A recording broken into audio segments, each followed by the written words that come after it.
วันนี้เป็นพิธีเจริญพระพุทธมนต์นวคะหายุสมะธรรมมงคล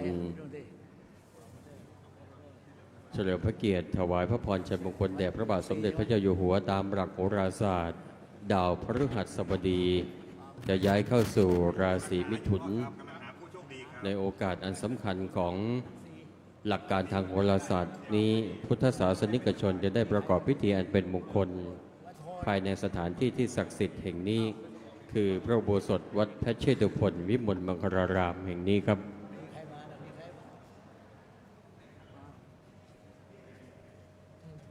ธรรมดาเนี่ยปริตวาปริตาบทพักบทเดียวได้ขัดทั้งหมดแต่ว่ามันเรื่องอื่นเอาได้ได้วันนี้ไม่ขัดครับวันนี้ไม่ขัดเลยขัดแล้วครับเลยต้องขัดครับสอบตามนี้เลยครับครับนี่ไม่ขาดเลยไม่มีบท ขณะนี้เวลา 16:59 นาที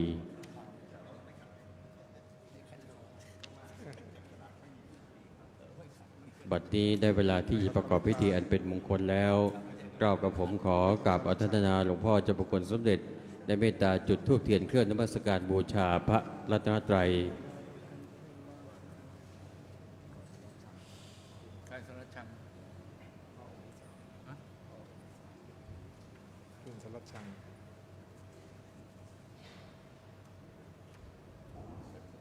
เบื้องหน้าองค์พระประธานในพระอุโบสถถือว่าเป็นการส่งให้ถึงบุญหนุนให้ถึงธรรมนำให้ถึงสุขครับสาธุชนทุกท่านจะได้นั่งลงเมื่อหลวงพ่อเจ้าประคุณสมเด็จได้กลับเข้าณที่นั่งรับรองขาดอะไรอ่ะ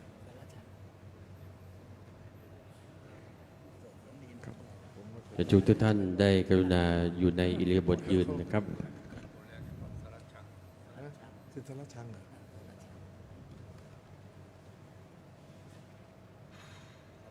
สลัดชังไม่เคยขัดเลย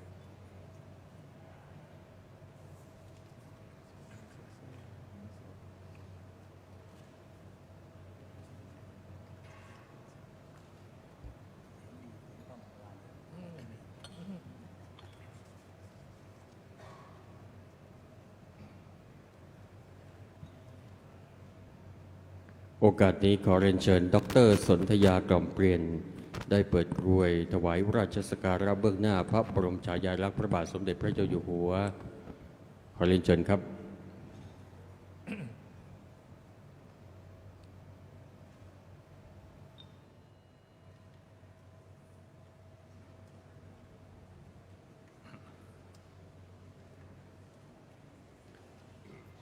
มะยังพันเตวิสุงวิสุงรักขณทายะติสรณีนะสหปัญจศีลานิยาจามะทุติยัมปิมะยังพันเตวิสุงวิสุงรักขณทายะติสรณีนะสหปัญจศีลานิยาจามะตติยัมปิมะยังพันเตวิสุงวิสุงรักขณทายะติสรณีนะสหปัญจศีลานิยาจามะนะโมตัสสะภะคะวะโตอะระหะโตสัมมาสัมพุทธัสสะนะโมตัสสะภะคะวะโตอะระหะโตสัมมาสัมพุทธัสสะนะโมตัสสะภะคะวะโต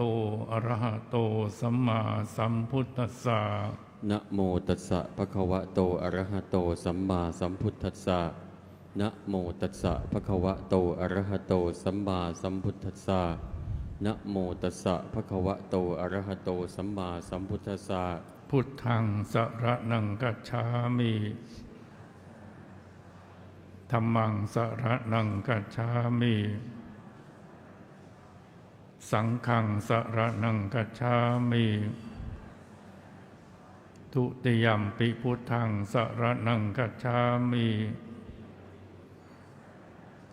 ทุติยัมปิธัมมังสรณังกัจฉามิทุติยัมปิสังฆังสรณังกัจฉามิตติยัมปิพุทธังสรณังกัจฉามิต ตติยัมปิธัมมังสรณังคัจฉามิตติยัมปิสังฆังสรณังคัจฉามิปานาติปาตาเวระมณีสิกขาปะทังสมาธิยามิ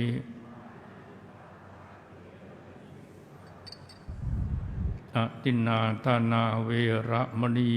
สิกขาปะทังสมาธิยามิ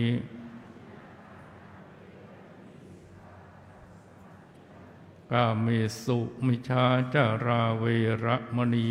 สิกขาปะทังสมาธิยามิ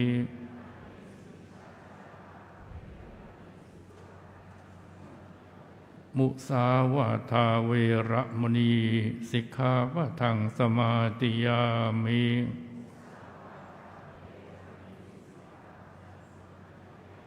สุราเมรยะมัชฌะปมาทฐานาเวระมณีสิกขาปะทังสมาธิยามิ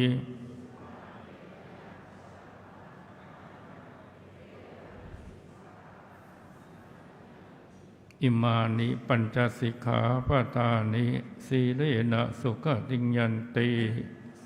สีเลนะโภคสัมปทาสีเลนะนิพุติงยันติตัสมาสีลังวิโสทะเยโอกาสนี้ขอเรียนเชิญคุณบุญส่งน้อยโสพลและคุณประกอบลีเปสนันได้ไปยืนเบื้องหน้า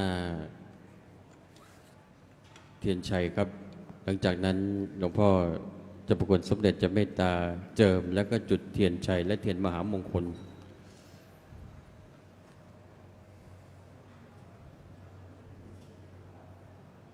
ส่ง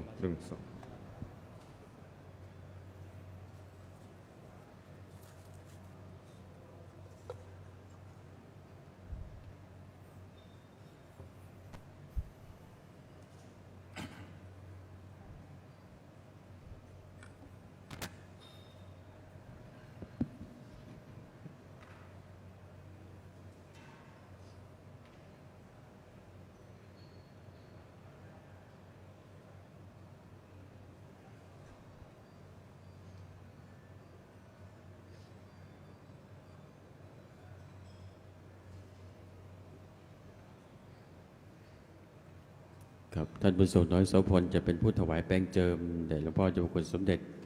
และคุณประกอบลีเปสนันจะได้ถวายเทียนชนวนพุทโธสัพพัญญุตยาโนธัมโมโลกุวันตโรวโรมะ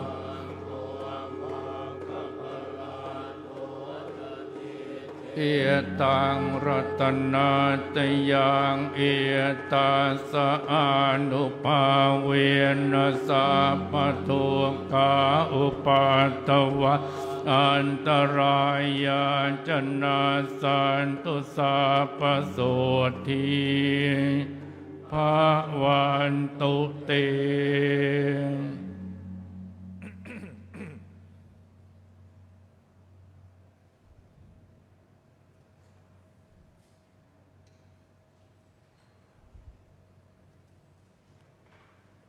ขั้นตอนพิธีการต่อไปท่านพระครูราชบุนีจะได้นำปฏิบัติในขั้นตอนของพิธีพราหมณ์ครับ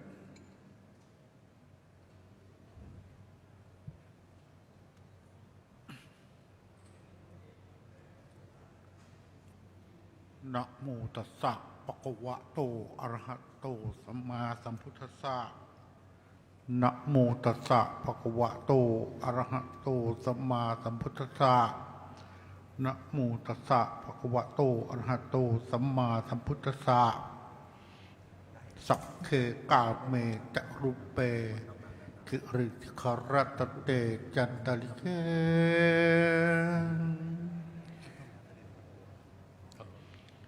วิมานเนหิเปรเทจะกาเมตลุวนาคาเนเขวทุมหิเขเตปุมดูเดวาตรธราวิสเมยักขะคันทัพพนาคัง ติทันตาทันติเกยังบริจนังสาธโวเมสุนันตุธรรมัตปนะกาโรอายัมปทันตังธรรมัตปนะกาโรอายัมปทันตังธรรมัตปนะกาโลอายัมปทันตัง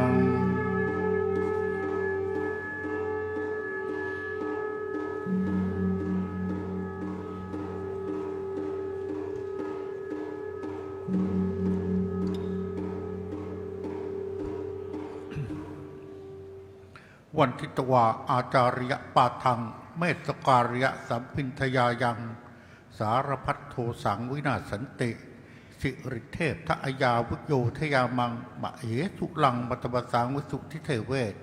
สัพปูชวตังเคบรรตุมาลสิทธิ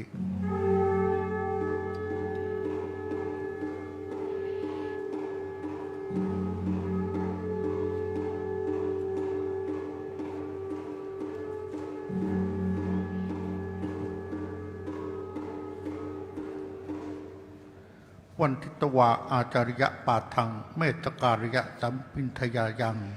สารพัดโทสังวินาศสันติ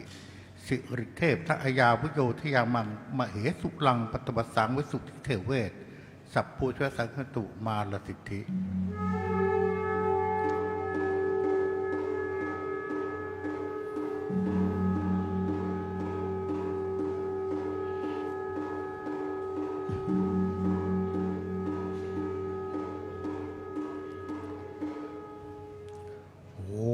ภูมิธรณีกุงภาริตังเปยะปริวรายะเอหิสทายะอาคัจจตุปริจตุสวาหายะนะมามิสิรสานาโคปจังโตโตเทหิเมสุปุสัมปติสัพพทา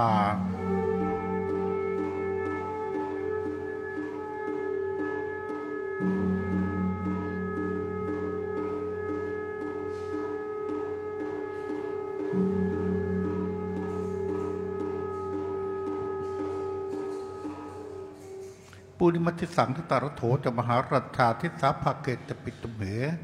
วรกตุอารคยสุนจะอาคเดทัสมิงกันตโปจะมหาราชา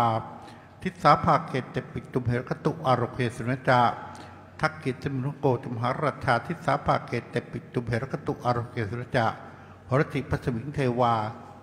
ทิสาภาเกตปิตุเหรกตุอารคยสุนจะ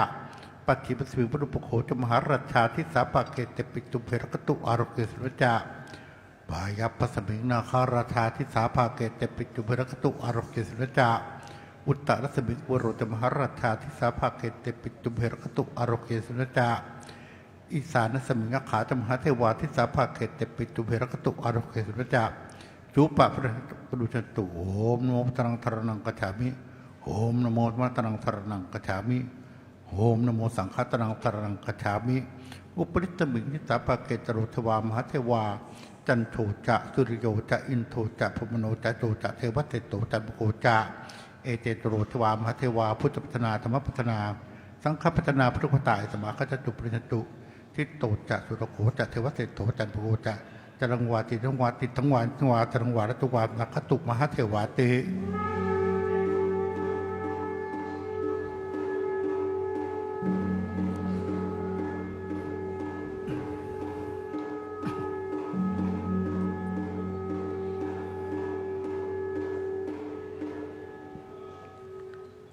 ข้าพเจ้าขอยอกรบนุษทศนักปนมนมพร้อมกายวจีจิต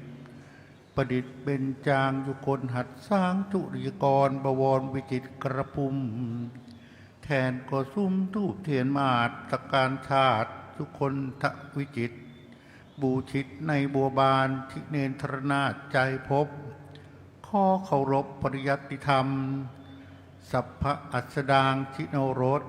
ย่อมปรากฏสามสิ่งเป็นยอดยิ่งอริเรกคุณอดุลวิจิตภพข้อเคารพอมรมหิตอีกอาทิอีส่วนดำรงทรงอุสุภราชพาหุนทำนนทิพยบัลลังก์หง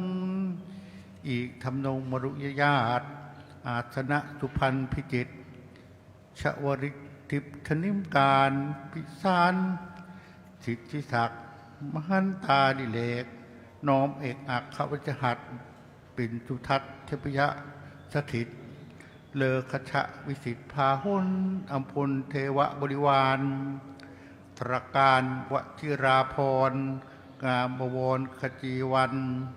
ขันวชิราวุธวิสุทธิทิพย์เรืองเดชอีกจตุเทเวศวราริศสถิตทิพยสถานอภิบาลโลกบริรักษ์พิทักษ์ทั่วทิศาดลเงียบเยี่ยมยมไตรตราด้วยศักดานุภาพอาจทราบสิ้นทุกแห่งทั่วล่าแหล่งลำเนาขอเคารพรับขอกำนับเทพเท้าทั่วแดนดาวโดยหมดภูมิภพโซรสช่อทันจบเบื้องปันไตรจักรสิงสำนักทั่วสถานทิพยวิมานแมนจบหนึ่งขอเคารพเทพเจ้าทั้งเก้าพระองค์เรืองฤทธิ์สถิตทวาทศราศีมีอธิเทพทินกรทรงอภรโสภาสปัทมราชเรืองจำรัดเลิงรังรัตนพาหาดไก่ซ้อนลาดฤทธิ์คำลนทยานพ้นเฮินเวหาดดาดไปด้วยเทพบริวารสถิตอิสานทิศาดรอีกสถิธรเทวบุตรทรงพิสุทธิ์อลังการมุกดาหารไพรจิตสถิตดุรงเผ่นพยองแน่นนองเทวบริพารในสถานทิศบุรพาอีกเทพดาอังคารทรงอลังการกล่องซีล้วนมณีเพทายมาศเทเริงอาจทิพยกาซ้อนสรอนเทพบริวารในสถานทิศอาคเนย์หนึ่งมเหสรเทวบุตรนามพระพุทธอีกองค์ทรงสัพพาพรโสพิษขจิตไปด้วยมรกตทรงขชะสายเสยทยานผ่องบริวารแน่นนองนิดทิกทักสิ้นสำนักเนาหนึ่งพระเศร้าทรงเดชธนิมประเภทนิราพรแสงอรชรงามตรศักดิ์ทรงพยักห้าวฮึกอทึกด้วยเทพบริวารสถิตทานหรดีทิศจ้าหนึ่งเทพยดาพฤหัสบดีทรงโสภีอาภรพักไพฑูรย์รัตนรังรองทรงสายทองเยื่อญาติเดียรดาษเทพบริวารดำรงสถานเบื้องประจิมทิศอีกเทวาริศราหูอสุเรศเรื่องมหิทธิเดชจบขจรพันกังซาพรอลังการเลอเมคาเป็นอาจยังกุฏราชพาหุนโจตนเทพบริพารล้วนห้าวหานเห็นสง่าผิดกว่าเทพยดาทุกองค์ดำรงคิดพายับสถานหนึ่งนามค้าสุกระเทเวศอาพรพิเศษมณีรัตน์ประภัยประพัดซ้อนโอภาสทรงอุทุพราชลักษณะอุรานบริพารล้วนเทเวศสถิตประเทศทิศอุดรอีกนามพระเกศเรืองฤทธิเดชยิ่งยงทรงวราพรภูสิทธิ์พิจิตรพันวรรณภาสอาธนวาสุกรีมากมีเทพบริพารสถิตทานมัธยมภาคหลากเทวสมยาดุจพรรณนามาแล้วไซได้พร้อมคณะอมรคันขออัญเชิญเทพทุกองค์จงเสด็จด้วยทิพยลีราชสู่ปัญญาตาอาจมณฑลมงคลกฤหพิธีเชิญรับเทวพรีวรามิตรสักการกิจบวงสรวงขอปวงเทพจงยินดีอเนกมีสัพตรการทูปเทียนมาศสุคนตชาติขออารัธนาถวยเทวาจงเสด็จมาดังจำนงฟังพระสงฆ์สวดพจ จนะ แล้วโปรดกล่าวสรพัญญะคาถาอันมีในเบื้องหน้านั้นเถิด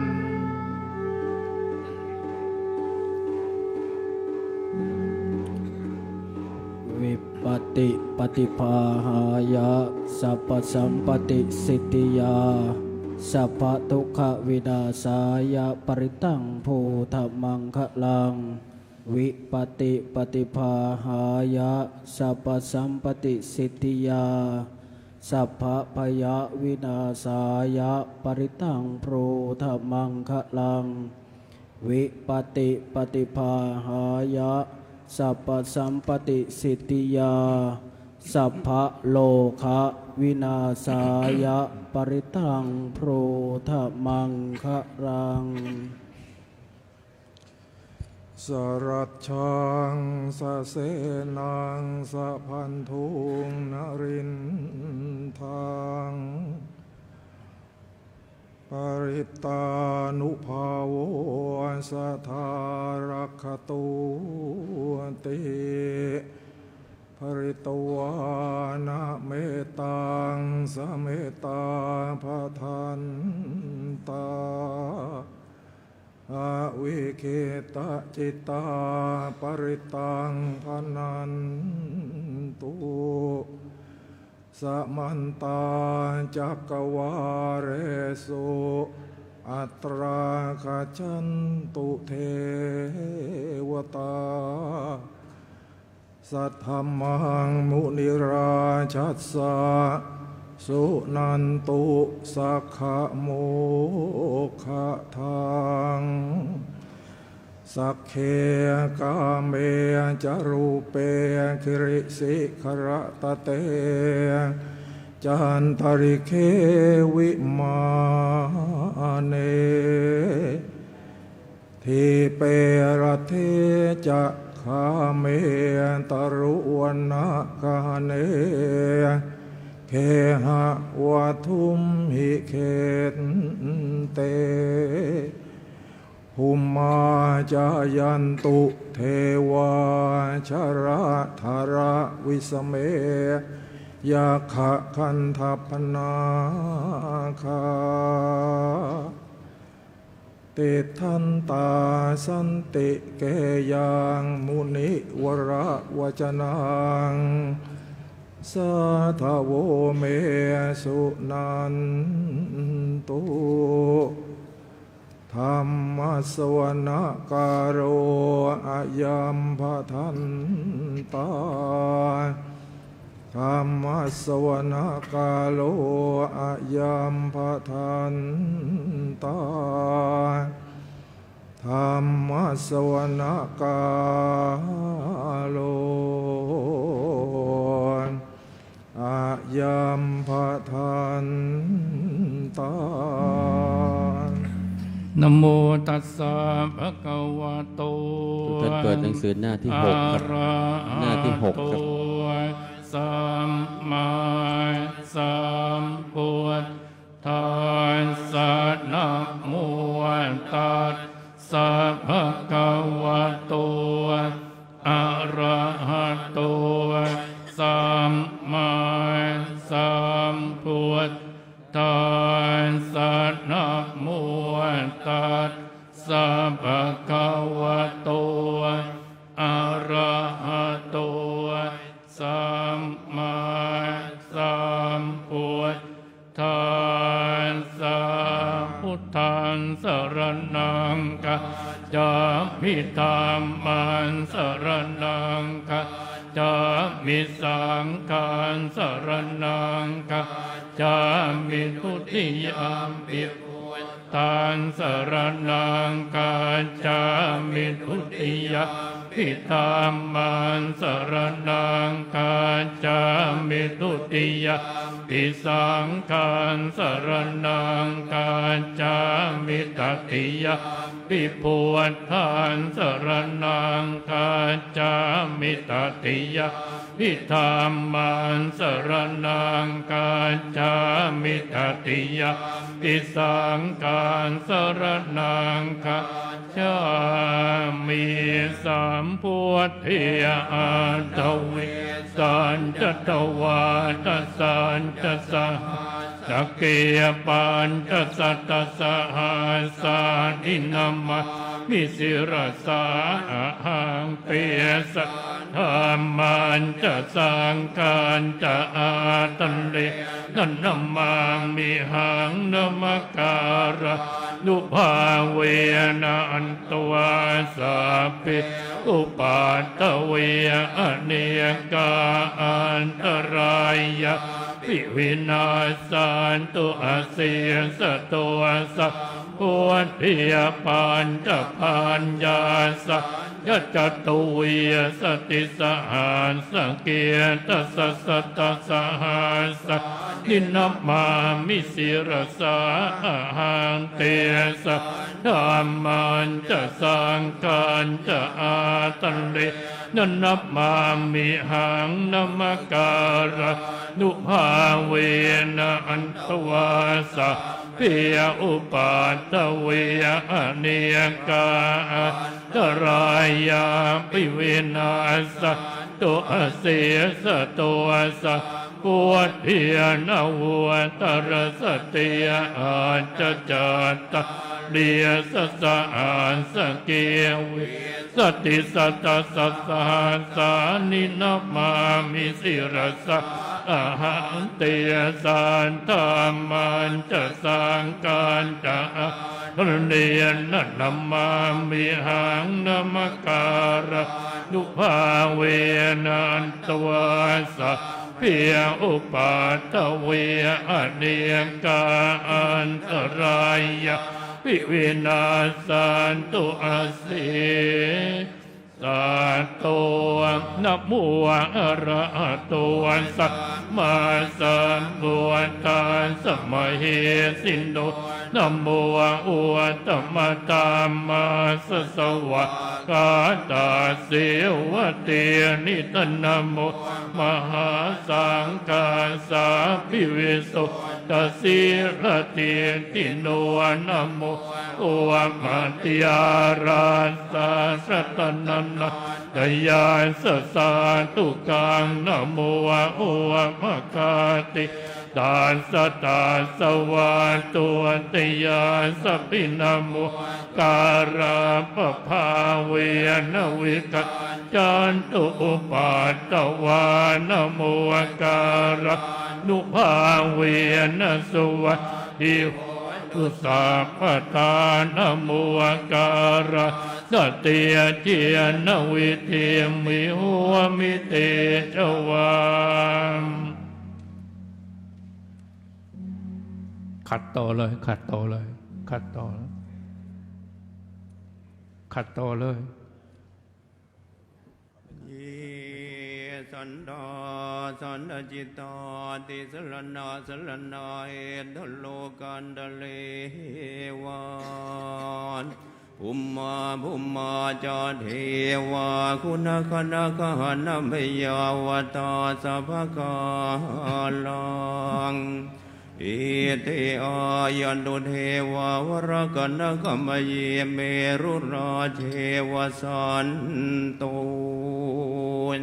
สันตุสเหตุงมุนิวารวจนังโสตุมัคขังสมัคขังสัพเพสุจักวาเรสุยาคาเทวาจะพรหมุโน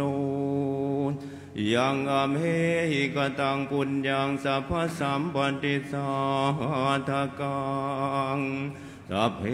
ตังอนุโมทิตวาสมัคขาสาสเนลตานปมาทรหิตาโหนตุอาราคาสุวิเศษโตสา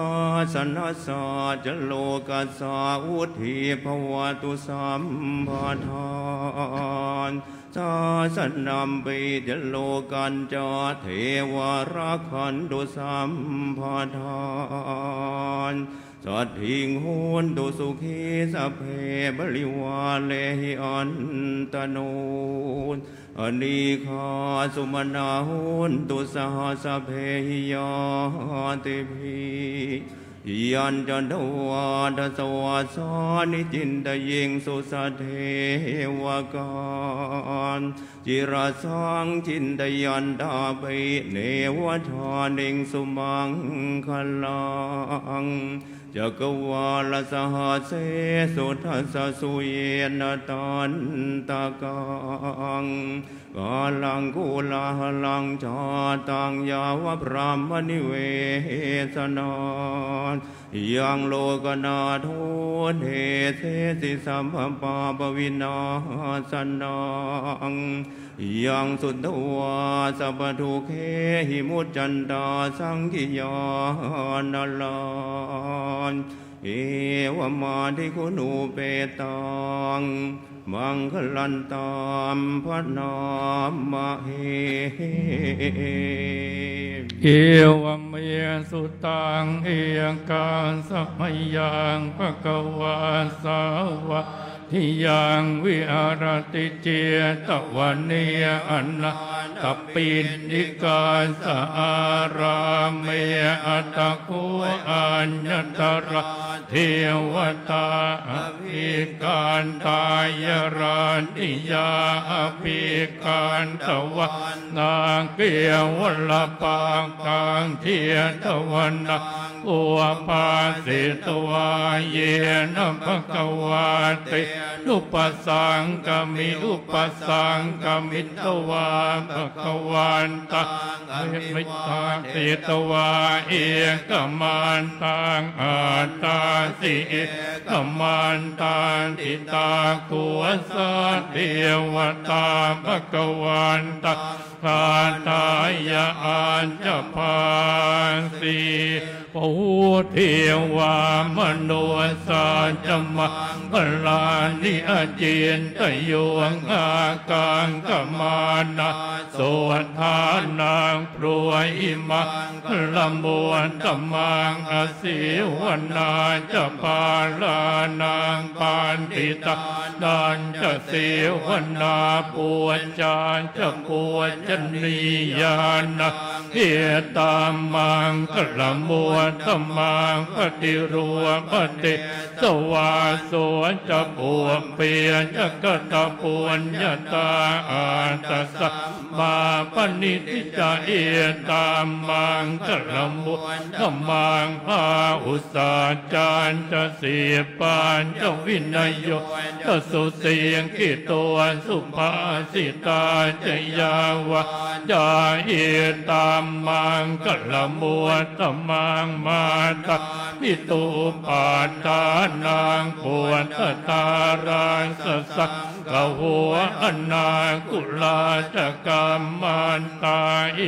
ตามังกลมวตมันทานันจะตามจริยาจะยาตกานันจะสังกะหัวอนวะชานิกรรมานิเอตามังกลมวตมังอารติวิรติปาปามะจะปานาจะสัญญโมอาปมาตุจะตามเมสุเอตามังกลมวตมังกะบวนจะนิวาตัวจะสันตัวเตียจะกตะจุตากาเลียนตามมาสวรนังเอตามังกลมวตมังคันเตียจะโสวจัตตาสมนานันจัตตาสนางกาเลียนตัมมัสสากาจาเอตามังกลมวตมันตะปวนจะพรามจริยาจะอริยสัจจานัตสนะนิพพานสัจจิกิริยาจะเอตามังกลมวตมังปวตาสโลกตะเมอิจิตังญาสนกามปฏิอโสกะ พิราชังเขมังเอตามังกลมุธรรมังเอตาติสานิกัตตวานัสสะปาตมะปรายิตาสาปาตโสทิกาจันติตานเตสะมังกลมุตตมันติขัดต่อเลยนะขัดต่อเลย รูเลนดัมโพดิสัมภาเลนิพัตตังโมระโยนิยังเยนะสังวิตาระคังมหาสัตตังวันเนจลา โยมจะสวดตามเปิดหนังสือหน้า11เปิดหนังสือหน้า11ต่อไปเลยติดต่อกันไป เป็นเชิญคุณประกอบลีเปสนันจุดเทียนที่เครื่องบูชาเทวดาประจำวันเกิด คุณภารดัยสุวรรณรัตน์จุดเทียนที่ขันสาครครับ อุเทนตยานจางกุมาเอกราชาหริสวรรณโนปัตเวปปาสุวตานตังนมาสะพิหาริสวรรณังปัตเวปปาสะนยานจักวตาวิหาเรมุติวสักเยพรามนาเวตกุสาปตามเมเตเมนโมเตจมังปะพระยานตุนามาตุพุทธานังนามาตุโพธิญาณโมวิมุตตานะนะโม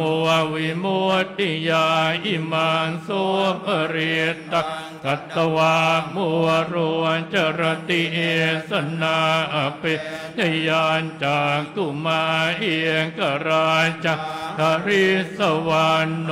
ปัตเวปปาโสตานตักธัมมาสามิหริสวรรณังปัตเวปปาสันตยานจักวตาวิหาเรมุราเตียงเยพรามนาเวทกุสาปตามเมเตเมนโมเต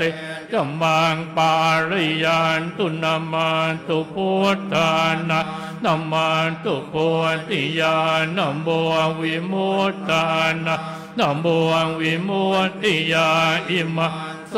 ภริตังกัตตวาบัวลวงวะกัมมกามปยิ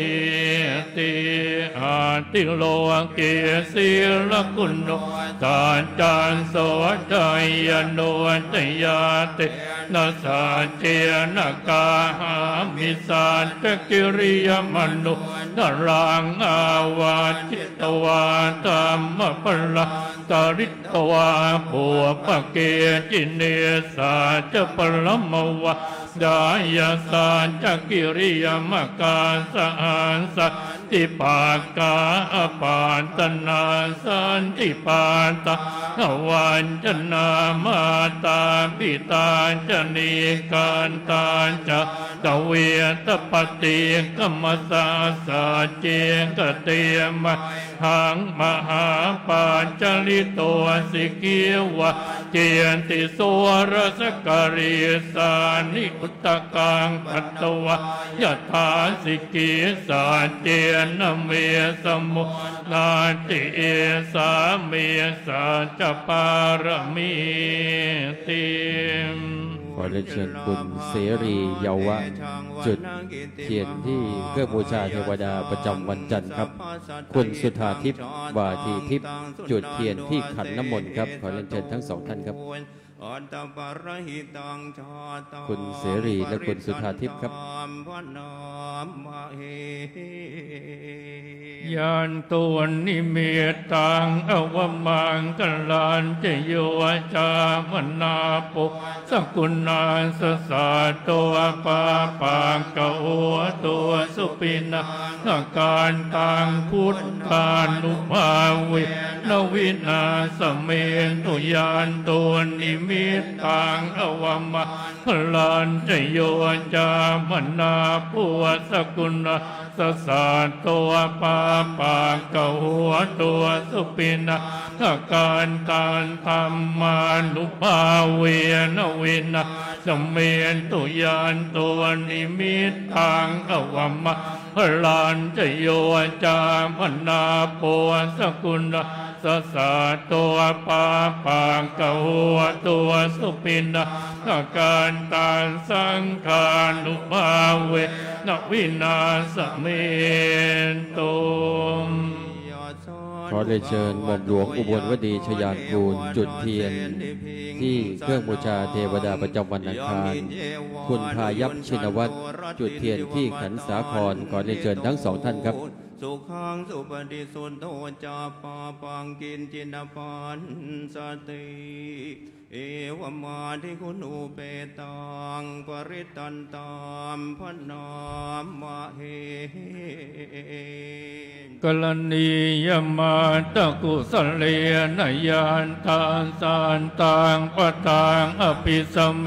จะสากัวอุจวจะสุวจวจะสุวจวจะสมุตอนาติมาเนียสานตัวสักกัวจะสุปโรจะปะกิจโจจะสารเหลากวนติสานตินติโยนิภโกจะปะกาภูวกุเรสุอนันนุกิตุนัสกวตาสมาจเรกินจิเยนวินโยปะเลียอุปวทายโยนสุกินโนวะเคียงพิโนโหนตุสาเปสัตตะทวานตุสุกิตาตา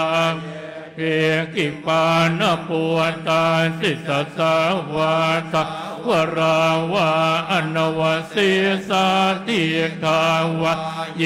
มหันตาวามาจิมลาสกาอนุกทุลาเทียตวาเยจะเตียทาเย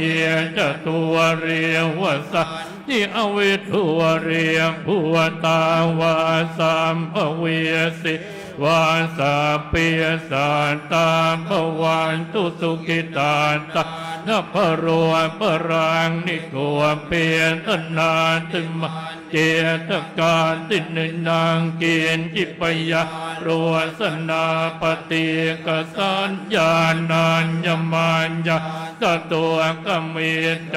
ยมาตานิยังปวดตังอายุสาเอกปวดมนุระเฮียเอวามพิสาปปวดเตสุมานะสัพปาวเยปริมาณเมตตัญจะสาปโลกัสมิงมานะสัพปาวเยปริมาณังหุตะโตจะติริยานจะสัมปาตังเวระ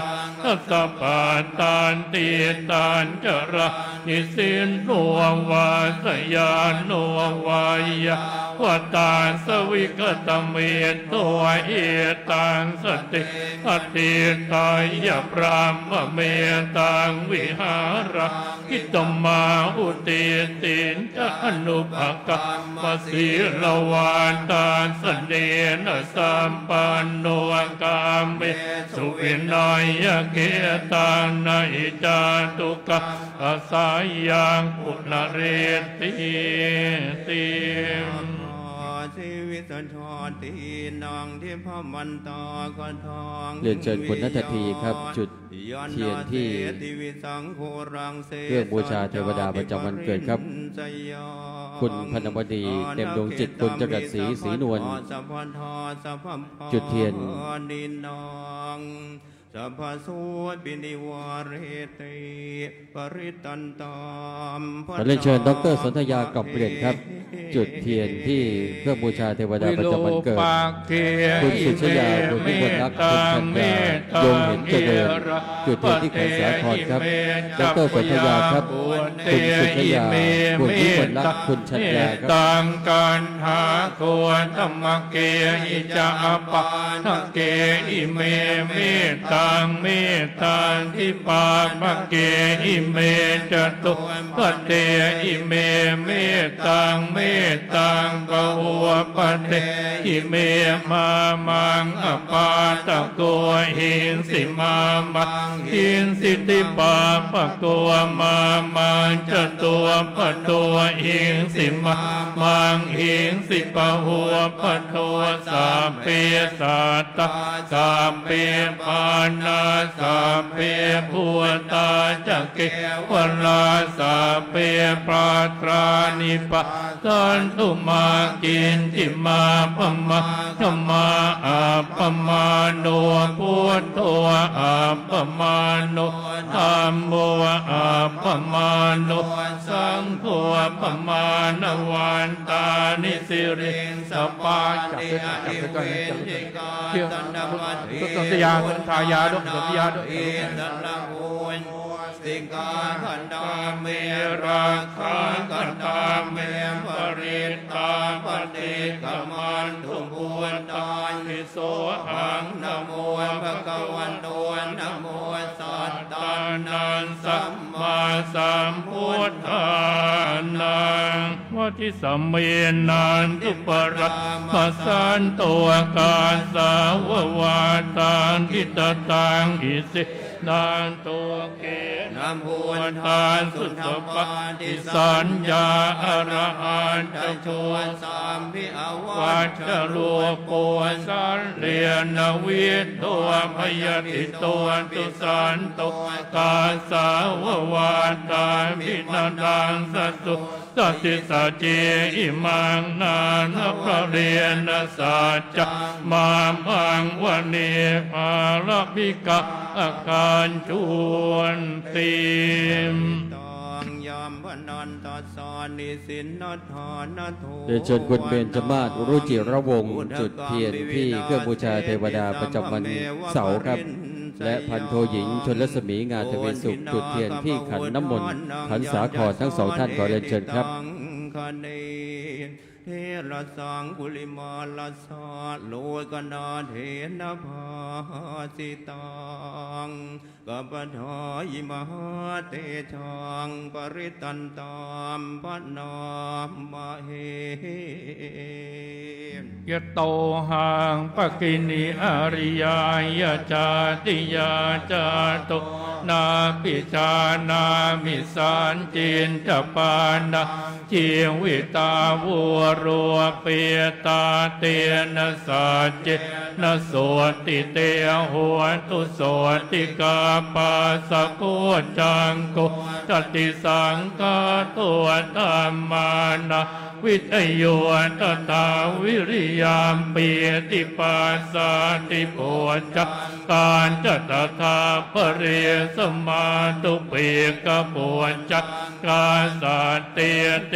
สามปตาสินามุนินาสัมมตากาตาภาวิตาปะอุเรียกตาสังวาตานติอภิญาญานิพพานายจะปวนติยะเอียเตียนะสัจวาเจ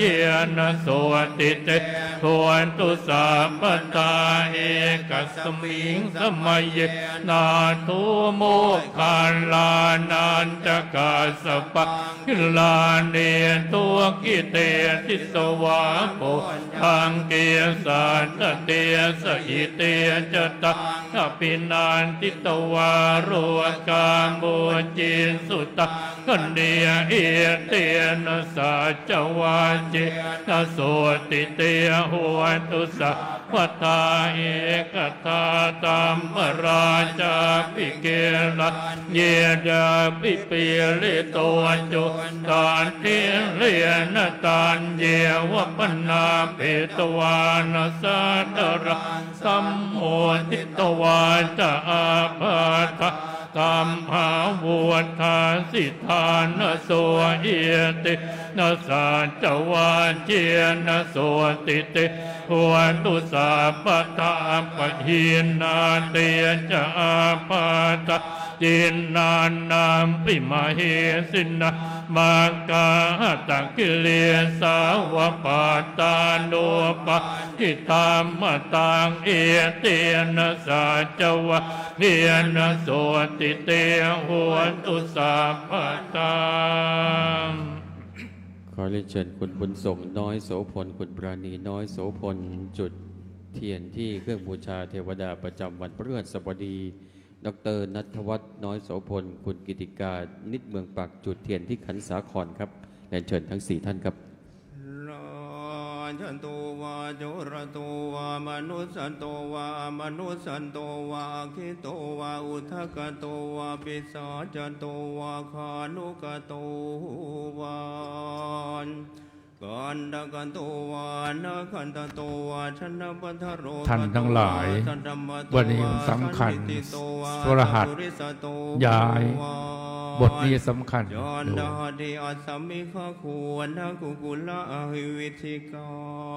มณิสัพพดีปิอัจฉตราชาสุกลมหิสายาคาราคาสาธีนานาพยโตวานานาโรคโตวานานาอุปัฏฐวันโต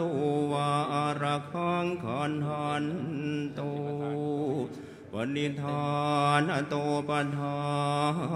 ยาตถาคตสัทธสะปารมิโยทัสสะอุปปารมิโยทัสสะปรมัตถปารมิโยติสมัตติงสปารมิโยปุเรตวาปัญจมหาปริจจาเคติโสจริยาปัจฉิมภเวคภาวกันติงชาติงอภินิคมันนังปทานจริยังโพธิปัลลังเกมารวิจยังสัพพัญยุตยานปฏิเวทังธรรมจักรปวันตนังนวโลกุตระธรรมเมติสัพเพปิเมพุทธคุณเดอวัติตวาเวสาลิยาติสุภาการันตะเลสุติยามรันติงวริตังกรวนตัวอายสมาอนันทเทโลวิยากาลุญญจิตตังอุปัฏฐเปนตวานโกติสัตตสหัสเสสุญจกวาเลสุเทวตานยาสานนำปฏิคันหันติยานจเวสาลิยามปุเลโลคามนุสสาทุภิกขาสัมภูตันดิวิธรรมพยังหิปมันตราธาเปติปริตันตามพันนามเห ยานิตภูตานิสมมาคตานิปุมมานิวายาติวะอันตลิเคสะเพวะภูตาสุมาณะภวันตุอโตปิตาการจสุนะทุปาสิตังสุปาสิตังกินจิปิวัวมเนมุปุญเยจตุปาทกรังอปาปันทะมัวปะเท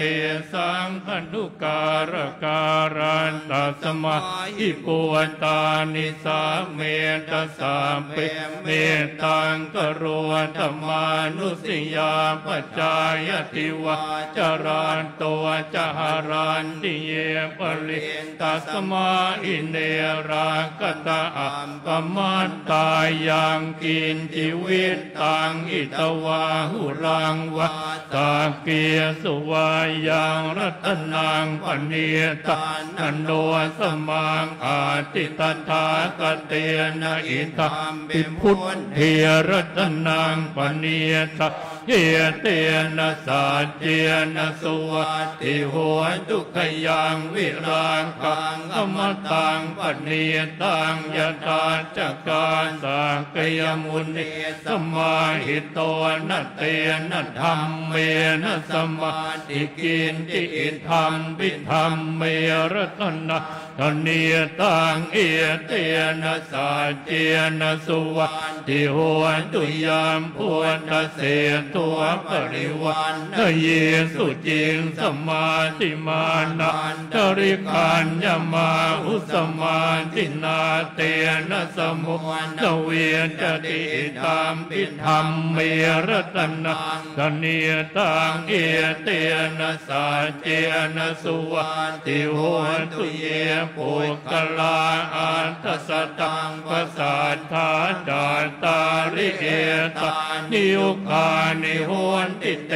ตากินายยะสุกตาสสาวกาเอเต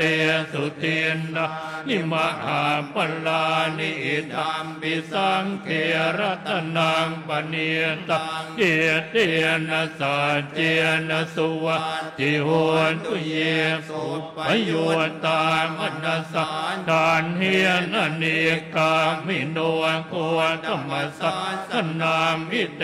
ปาติปาตาอมตะวิกายหลานธาพุทธานิพุติงพุทธมานาอิตัมปิสังเขรัตนังปเนียตังเอเตนะสัจเจนะสุวัตติโหตุยันทินตะกิโลภัตวิสิโตสยาจตุวาเตติสสัมปะกามปิโยตัตัวประมาณสัพพุริสังวัฏฐามิโยอริยสัจจานิอเวจจปานสติตัมปิสังเขรัตนังปเนียตังเอเตนะสัจเจนะสุวัตติโหตุเยอริยสัจจานิวิภาวยันติกามเพียรปัญเจ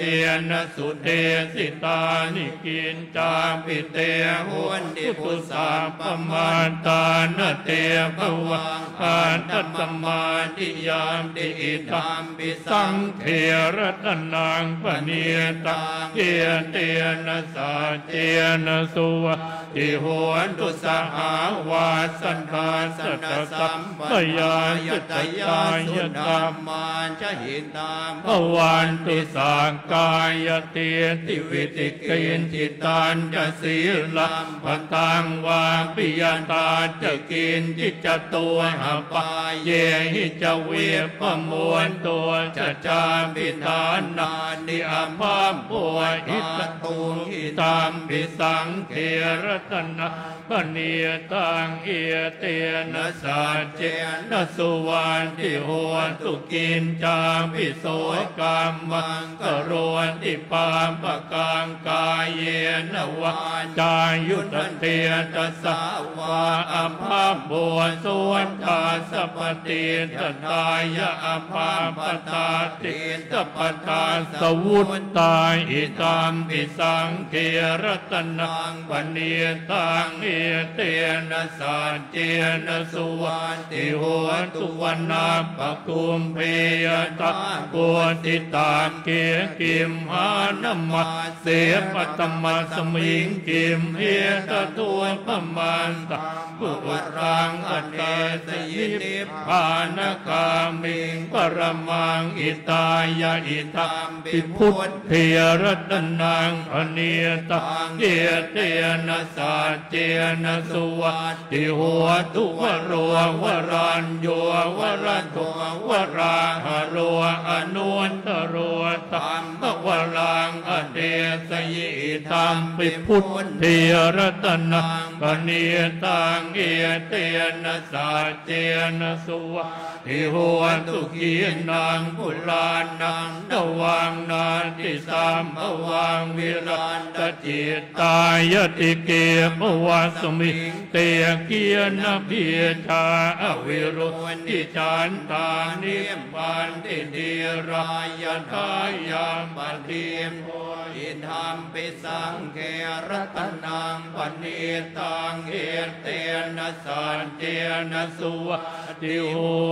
ตุญาณิทปุตานิสมาคตานิภูมมานิวายานิวะอันตลิเกตตังคตังเทวมนุสสะโพ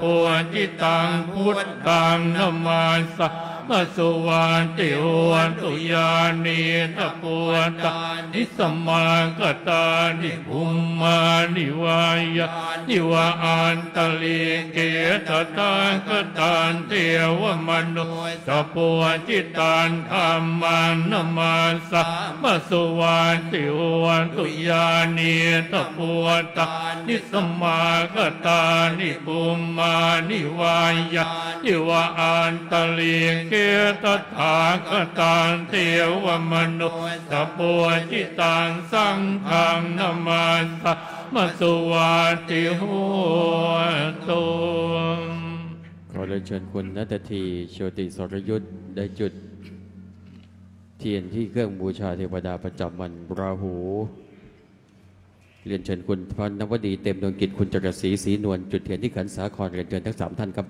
ข้าปัสสะเนหินาทัสสะสาสเนสาธุสัมมาเตอมโนเสหิจันเดหิสัทธากิพิสการิภิปริสานัญจาตัสสนะมหิงสายจะคุณติยา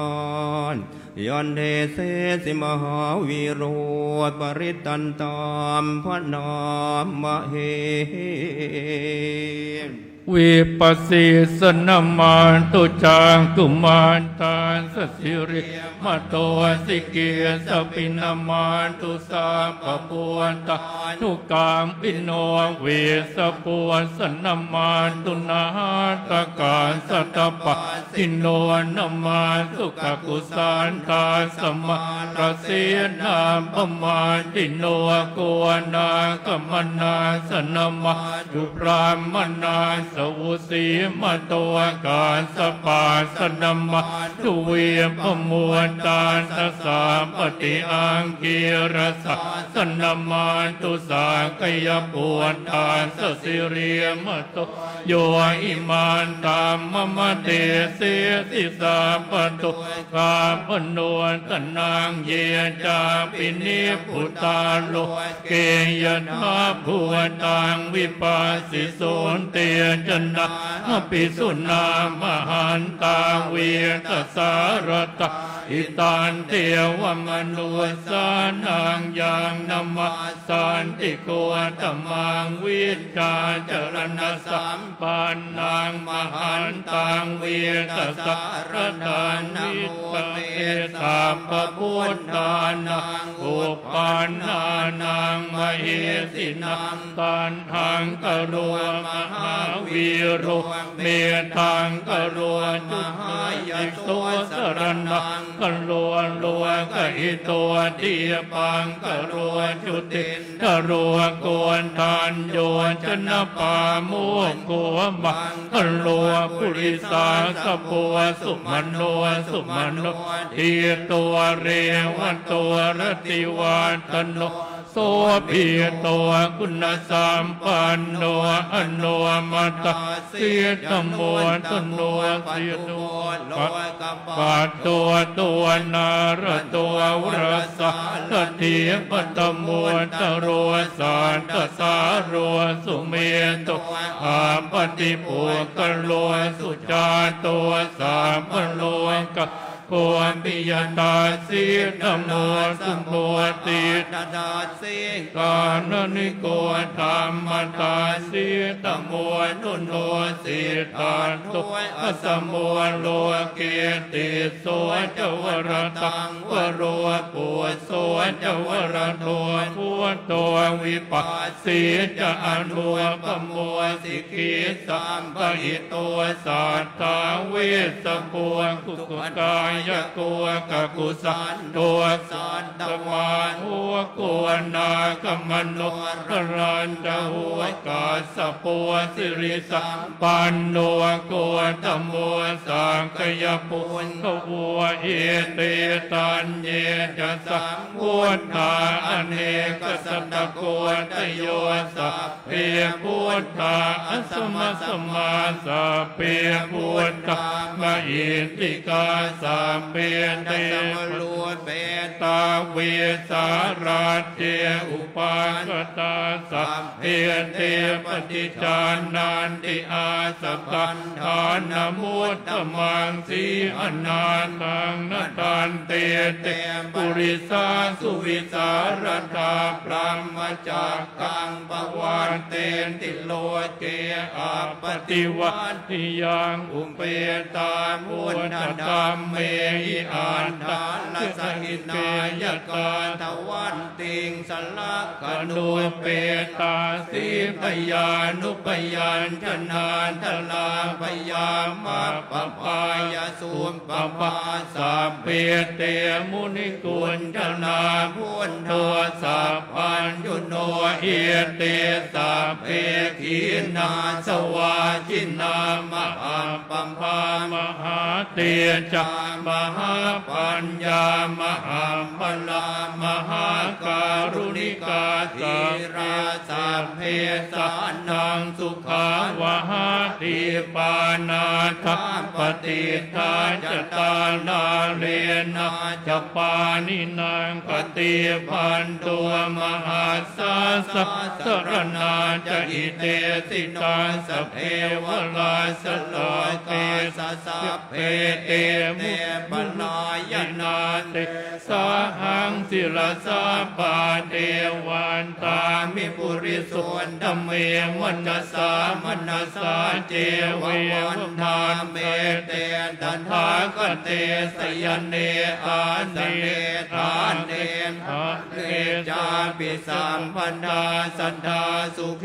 นราคันตุพุทธาสันติกราตุวังเตอิตวารักขิตัวสันตัวมุตตัวสัมปมเยนะจะสัมปลวนกวินิมวตตัวสัมปสันตากวาจิตตัวสัมปเวรมติการตัวนิพุตตัวจตุวังภวเตสังสาเจนะสิเลนะคันติเมตตาภเรนะจะเตปิตุมเพอนุรังการตุอารุขเยนะสุเข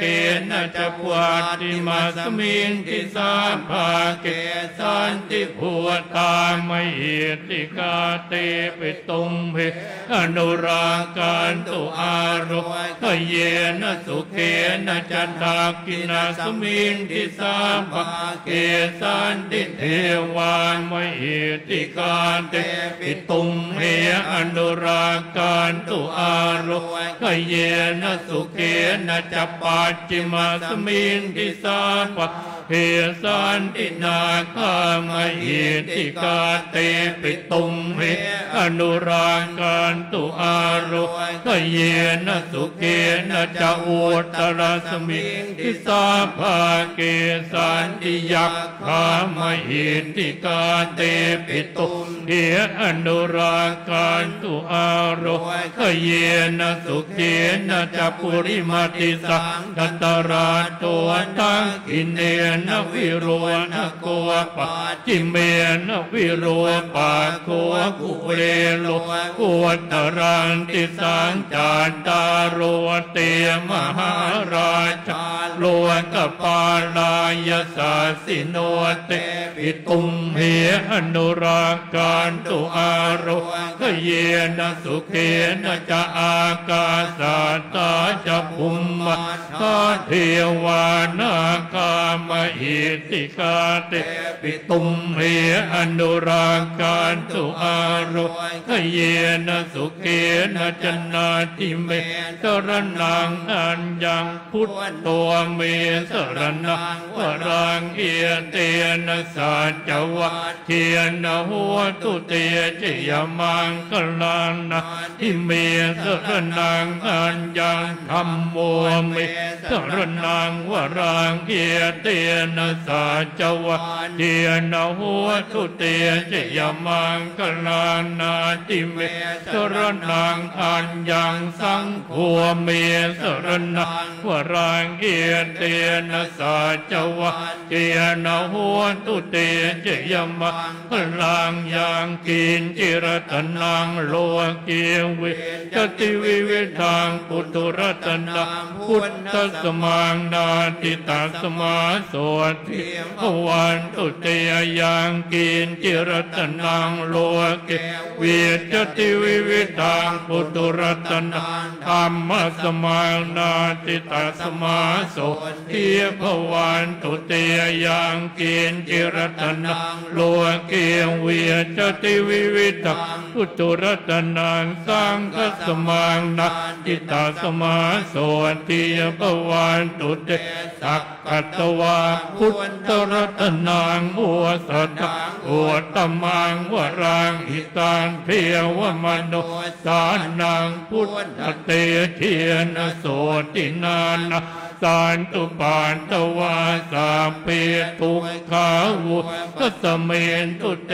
สักกัตวะธรรมรัตนังหัวสัทธังหัวตมะวรังปริลาหัวปสมณะธรรมเตเทียนโสตินานะสันตุปานตวาสาเปปยาวุกัสเมนตุเตสักกัตวะสังฆรัตนังโอสัตตังโอตมะวรังอาหุนายยังฟาหุนายยังสังฆเตเยนโสตินานะสันตุปาตวาสาเปโรกะโอปัสเมนตุเตสาปิติโยวิวาจันตุสาปโรกุวินาสตุมาเตปวันโยสุขีติกายุโก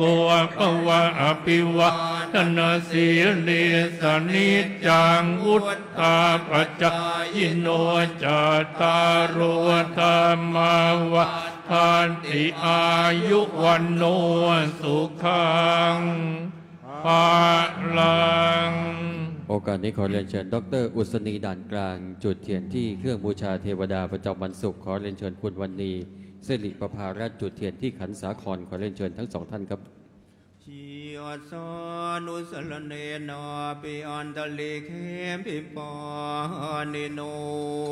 ปฏิตมาติขาชันติภูมิยังวิยสัมปทานสัพภูปัทวะชาลัมหายักขจุราติสัมภวานกนันนานจะมุนตานางปริตันตามพนามมเหเอวเมสุตังเอการสมัยยังภควาสาวะติยังวิหารติเจตวันเน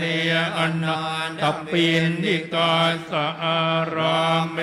ตราตะคัวภควาปีคัวอามันเตสิปีกวันทิปตันเตติเตปีคัวภควโตปัจจานโสสุภควาเอตตะวันจาภูตะปูปังเพียงกเวเทวาสุรสังฆามัวสัมมุปปปยุนโทอาหัวติอันตะกัวภิกขเวสากัวเทวานมินโทเทเวตาวติงเสอามันเดสิสเจมาลิสาเทวานังสังฆามกตานังอุปปัชฌายพยังวาจามปิตาตังวะโลมหังโสวามเมวตัสมิงสมัยเยจัตถังขังอุนโลกายานธรรมมังอิวันตชังขังอุนโลกายานังยัมภเวสติพยังวาจามปิตาตังวะโลมหังโสวาโสปะหิเยสติโนเจมเวดช่างขังอุนโล กายาตาอันตปัจจาน ปฏิสเทวราชาสัจจังกัง อุนโลกายาตปัจจาปฏิสอิวนเทวราชาสัจจังกัง อุนโลกายตังยามภเวสติปยังวาจามปิตาตังวาโลมหังโสวาโสปหิเยสติโนเจปชาปฏิสัตเทวราชาสัจจังกัง อุนโล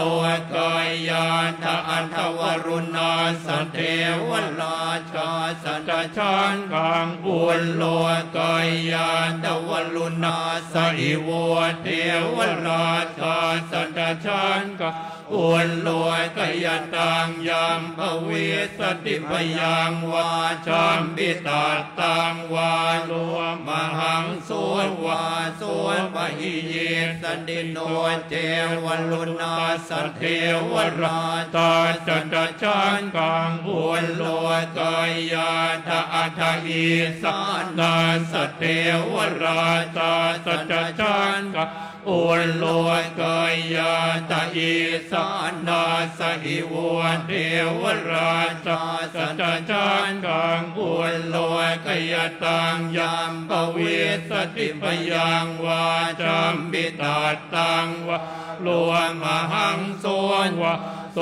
ปหิเยสติติตังคัวปนภิกเวสักกัสวาเทวานมินทาสัจจังกัง อุนโลกายตังปชาปฏิสวาเทวราชาสัจจังกัง อุนโลกายตังวลุณาสวาเทวราชาสัจจังกัง อุนโลกายตังอีสานาสวะเทวราชาสัจจังกัง อุนโลกายตังยามภเวสติพยังวาจามปิตาตังวาโลมหังโสวาโสปหิเยทาปิโนปิปหิเยทาตังกินตเหตุสักโกหิภิกขเวเทวานมินโทอเวตรานุอเวตโตโสอเวตโมหัวปิลุจัมปีอุตตลาสีปลายเยติอหันจะโกภิกขเวเอวังวัฏามิสเจตุมหานังภิกขเวอรัญญกตานังวารุกมูลกตานังวาสุญญาคาลกตานังวาอุปปัจจัยพยังวาชามปิตาตังวาโลมหังโสวามะเมวัตสมิงสมัยเยอนุสรายาตา อิติปิโสภะคะวะ อะระหังสัมมาสัมพุทโธวินทาจรณะสัมปันโนสุขโตโลกวิทูอนุนตโรปุริสตัมมสารติสานาเทวมนุสานังพุทโธภะคะวาติมมังอิโวภิกขเวอนุน สรตังยั ยั ม ม ป ป เว เว ส ส ติ ติ พ พ ยั ยัง ง วาว า จา จาม ปิ ปิ ตา ตา ตั ตั ง ง วาว าน โล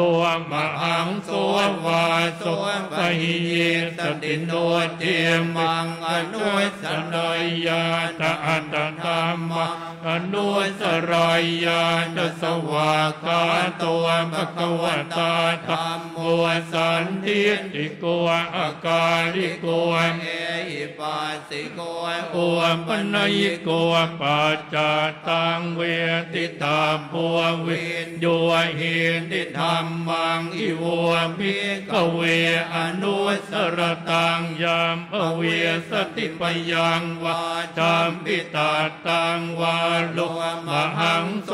วาโสปะเยสติโนเจตัมมั มังอนุสรายาตอัตตสังขังอนุสรายาตสุปฏิปันโนภะคะวะโตสาวกสังโฆอุจุปฏิปันโนภะคะวะโตสาวกสังโฆยายะปฏิปันโนภะคะวะโตสาวกสังโฆสามีจิปฏิปันโนภะคะวะโตสาวกสังโฆยันติทางจาตาริปุริสยุคานิอาตปุริสปุคลาเอสัพพะคะวะโตสาวกสังโฆอาหุนายโยปะหุนายโยทักขินายโยอะทลีกรณีโยอนุตตรังปุญญเกตังโลกาสติสังฆังหิวปิขเวอนุสรตังยามภเวสติพยังวาจามปิตาตังวาโลมหังโสวาโสปะหิเยสติตังเกสเหตุตตาคโตอิภิกขเวอรหังสัมมาสัมพุทโธเวทราโคเวทโตโสเวทโมหัวอภิลุอาจัมเปียอนุตราสีอปลาเยติอิตมะโวจักภควาอิตังวัตวานสุขโตอัฏฐาภรังเอตตะวันตสัทธาอรัญเยลุขมัวเรวะสุญญาคาเลวะภิกขวะอนุสเรทสัมพุทธังพยันตุมหากโนติยาโนเจพุทธังสรายาตโลกเจ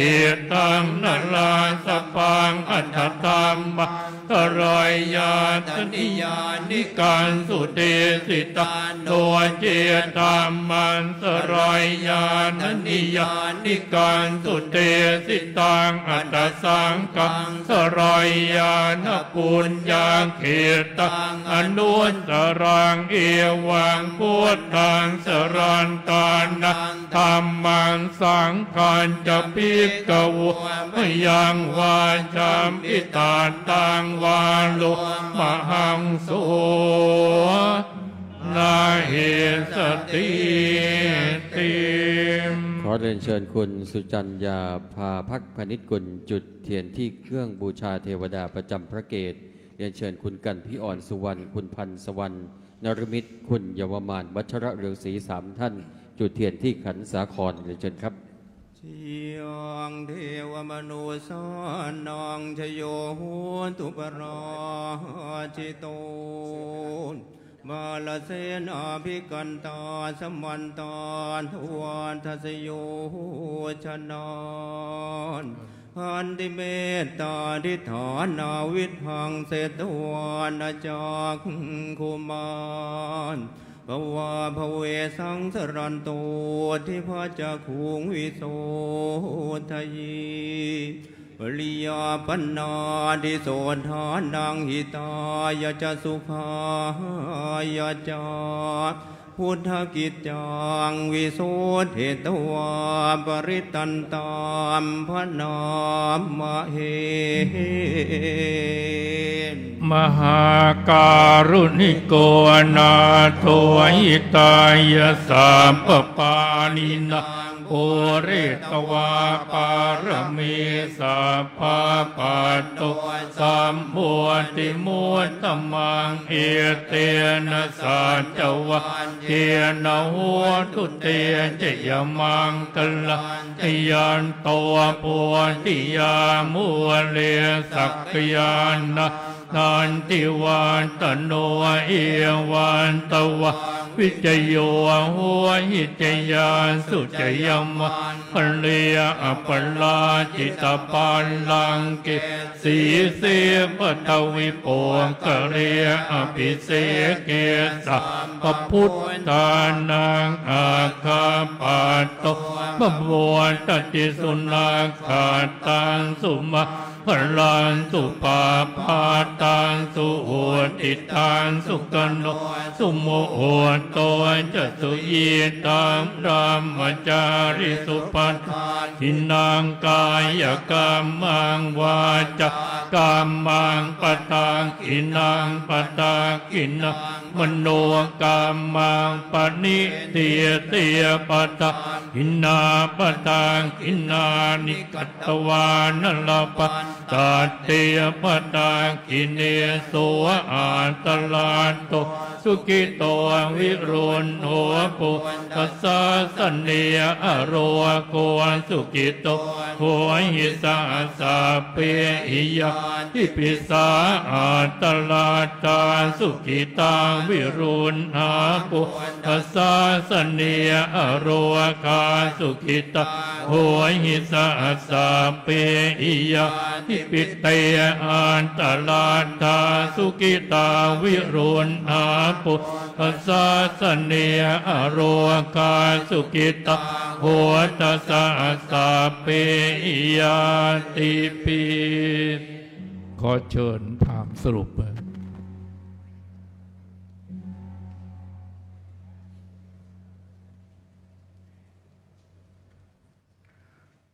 ณวะเทวกหาข้าแต่เทพธิดาเก้าพระองค์จงจำเพาะนพเคราะห์สมญาอาทิตย์จันทร์อังคารพุธพระเสาร์เทพบุตรพฤหัสบดีอีกพระราหูมิศักดาเดชพระศุกร์เทเวศพระเกศเทวันอันดำเนินรอบจากภาคบนเสริฐปกตินีโดยวิถีทางจรในกระปอมมิธรรมเหล่าโหราตั้งแต่งแบ่งทูลเจาะจงว่าพระเคราะห์นอกในใดมาคล้องลักจันมาต้องสีมียุคบรุษที่เดิมหรือสมาถับร่มท่าอากาศก่อภัยหนึ่งพระค่อยในกระดีเป็นกระเดิมซึ่งมีกรพนาว่าบรมที่สุดุมพระพันตุปุตตะปัจจนิทุพระราติลาภะขอรละคางโทษเห็นที่โหดจุก้อนเข็นใครกระจัดตัดสิ่งร้ายกายดีจำรุนสีเดชสระสิ่งโศกโลกศูนย์ก่อเพิ่มพูนสิริสวัสดิ์สัพพราบไหลหลังอาบออกมาได้ทางรอบทิศจงสนิททนจังหวัดเศร้าแด่พระบาทสมเด็จพระเจ้าอยู่หัวสมเด็จพระบรมราชชนนีพันปีหลวงสมเด็จพระนางเจ้าพระบรมราชินีพระบรมวงศานุวงศ์ทุกพระองค์ประเทศชาติบ้านเมืองนั้นให้ชนมายุมั่นแก่เขตขัน100 ปีเศษเสริมทวี100 ป่ายกระไรเมื่อพระนพเทพประดุจชมบมิรักเปลี่ยนมิทักษ์กันดอนสรุปข้าอ้างจมประสิทธิ์อย่าล้างข้าแค้นสิบประสงค์โสดถีเทินสิริติติมติเตโจจยเสียติมาเหติมาอากุณปริมิตปุญญาติการาสสะปันตรายนิวะรณสมาสัตวัตอะระหะโตสัมมาสัมพุทธัสสะตวะติงสมหาปุริสละอนานุภาเวนะอาสิทยานุปยานานุภาเวนะอาตัวสรสตมะพลานุภาเวนะจัปปันนะสิยานุภาเวนะเกตุมาลานุภาเวนะตัสสะปารมิตานุภาเวนะตัสสะอุปปารมิตานุภาเวนะตัสสะปรมัตถปารมิตานุภาเวนะศีลสมาธิปัญญานุภาเวนะพุทธานุภาเวนะธรรมานุภาเวนะสังฆานุภาเวนะเตจานุภาเวนะอิตานุภาเวนะพลานุภาเวนะยะธรรมานุภาเวนะจตุราสิทิสหัสธรรมาการตานุภาเวนะนวโลกุตระธรรมานุภาเวนะอาตังกิกมาการนุภาเวนะอันตสมาปาติยานุภาเวนะจลพิญญานุภาเวนะจัตสราติยานุภาเวนะสัพพะรายานุภาเวนะเสเปญยุตยานา นานุภาเวนะเมตตากรุณามุทิตาอุเบกขานุภาเวนะสัพพปริตตานุภาเวนะรัตนาทยสรณานุภาเวนะตุยหังสัพพโลกโสกุปาตวันตุขตัวมนาสุปายาสาวินาสันตุสัพพอันตรายาปิวินาสันตุสัพพสังกาปาตุขังสมิจันตุติกายุตาตุขังหัวตุสตวันสเจเวนะสมาหิโกหัวตุสัพพตาอากาสปะปัตตวมะมัวมิกังกามหาสมุทธาอารังกกาเทวตาคตาตุมเหง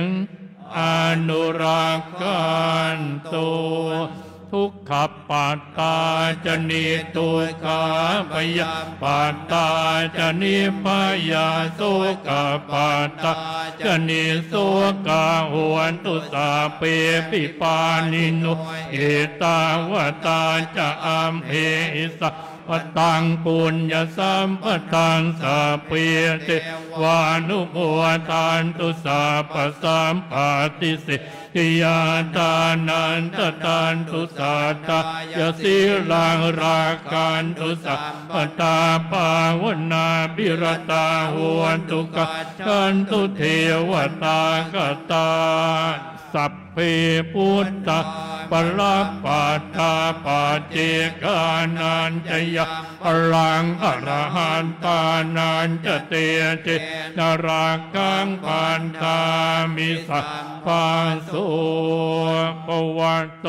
สัพพมังกรังรากันตุสัพพเท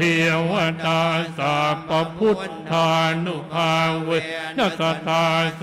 ติปวัตตุเตปวัตตุสัพพมังกรังรากันตุสัพพเทวตาสัพพธรรมานุภาเวนัสตาโสติปวันตุเตปวัตตุสัพพมังกรังรากันตุสัพพเทวตาสัพพสังฆานุภาเวนัสตาโสติภาวันตุเตนาคาตยังกปวนตานังปาปากานิวารนาปริตาสานุภาเวกันตวาเตสังอุปันตเวนาคาตยังกปวนตานังปาปานิวารนาปริตาสานุภาเวนะหันตวาเตสังอุปันทเวนะขันขมวนตานังปาปากหันนิวารนานปาลิตาสานุภาเวนะหันตวาเตสังอุปันทเวสาธุโอกาสนี้หลวงพ่อเจ้าประคุณสมเด็จจะได้เมตตานำคณะสงฆ์และสาธุชนในมณฑลพิธีแห่งนี้เจริญจิตภาวนาถวายเป็นพระราชกุศลและถวายพระพรชัยมงคล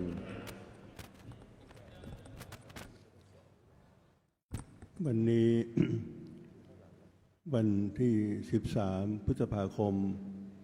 พุทธศักราช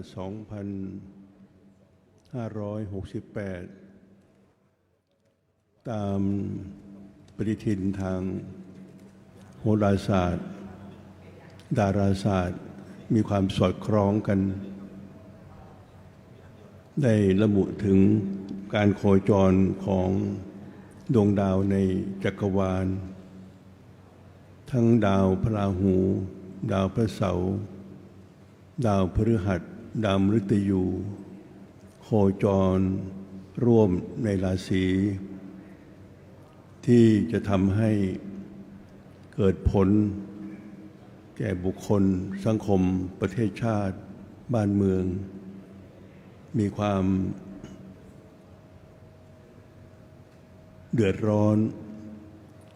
เกิดปัญหาทางภัยธรรมชาติและอุบัติภัยต่างๆขึ้นดังเป็นที่ประจักษ์กันอยู่แล้ว วัดพระชิตพลได้นำความถวายพระพรเพื่อจัดพิธีนักมหายุสมธรรมอาราธนาพระเถรานุเถระ วันนี้เป็นอีกวันหนึ่งที่ดาวพฤหัสได้โคจรจากราศีพฤษภที่ร่วมอยู่กับดาวพระเสาร์และดาวมฤตยูแปลว่าตายราหูแปลว่าความบอบช้ำบั่นทอนช้ำนอกช้ำในทั้งในด้านร่างกายจิตใจบ้านเมืองและ ดาวพฤหัสคือการทำให้เกิดมีการสูญเสียอันร้ายแรงขาขาดแขนขาดอย่าล้างล้มละลายตายเกิดแตกแยกถ้าเราได้พิจารณาตามหลักทางดาราศาสตร์ประยุกต์กับทางโหราศาสตร์แล้วก็พอจะทราบกันไม่ว่าจะเป็นในพหุภาในอัตลักษณ์และหรือพหุภาคีหรือทางสากลก็หมายถึงชาวโลกด้วยซึ่งเราก็ได้ทราบข่าวไม่ว่าระหว่าง ยูเครนกับรัสเซียนาโต้กับชาวประชาธิปไตยเกี่ยวกับประเทศต่างๆรวมถึงปากีสถานกับอินเดียไม่น่าจะเกิดก็เกิดขึ้นได้แม้ในตะวันออกกลางอิสราเอลกับประเทศต่างๆและในสหรัฐอเมริกาก็มีปัญหาไปทั่ว เรื่องไม่น่าเกิดก็เกิดอันนี้ตามหลักทางพุทธศาสนาสมเด็จพระสัมมาสัมพุทธเจ้าไม่ให้งมงายเรื่องเหล่านี้แต่เราก็ตั้งอยู่ในความไม่ประมาทใช้หลักความดีทั้งหลายคือการประพฤติดีปฏิบัติชอบด้วยกายวาจาใจยึดหลักศีลสมาธิปัญญาทานศีลภาวนาบำเพ็ญดังที่วัดวิเชษฐพลได้ขอพระราชทานจากสมเด็จพระพิตรพระสมภารเจ้าเพื่อจะได้ประกอบพิธีนวกหายุปธรรมทุกวาระที่มีเหตุการณ์เกิดขึ้นเพื่อป้องกันและบำบัดภัยพิบัติวันนี้เป็นวันที่ดาวพฤหัสซึ่งเป็นดาวสุภเคราะห์ใหญ่ที่สุดแต่ว่าดาวสุภเคราะห์บังเอิญโคจรร่วมกับดาวบาปเคราะห์ในราศีที่ทำให้ดาวพฤหัสนั้นแทนที่จะเป็นดาวที่ให้คุณใหญ่กับไม่มีกำลังเลยมองดูแล้วกันว่า